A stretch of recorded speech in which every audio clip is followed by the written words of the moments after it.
ఎప్పుడైనా సరే నైట్ అప్పుడు స్ట్రేంజర్స్ కి హెల్ప్ అస్సలు చేయొద్దు.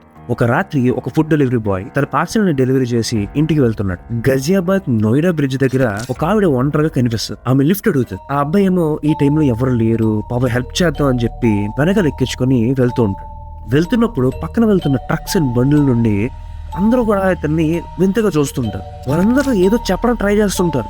అయినా కూడా ఆ అబ్బాయికి ఏం అర్థంగా. ఇంతలో ఒక లారీ డ్రైవర్ రోడ్డు మీద లారీ ఆపి లారీ లోపల నుంచి ఒక రాడ్ తీసుకుని అబ్బాయి వైపు పరిగెట్టుకుంటూ వస్తాడు. ఎప్పుడైతే జస్ట్ అలా కొట్టడానికి చేయెత్తాడో వెంటనే ఆ అబ్బాయి స్పృహ తప్పి కింద పడిపోతాడు. కొంచెం సేపు తర్వాత స్పృహ వచ్చేసరికి ఆ అబ్బాయి హాస్పిటల్లో ఉంటాడు. అప్పుడు అతనికి షోల్డర్ పైన ఏదో చిన్న నొప్పి కొంచెం నోటీస్ చేస్తాడు. చూస్తే ఫుల్ కట్టేసి ఉండదు. అప్పుడు అక్కడే ఉన్న లారీ డ్రైవర్ ని గుర్తుపట్టి అసలు ఏమైందని అడుగుతాడు.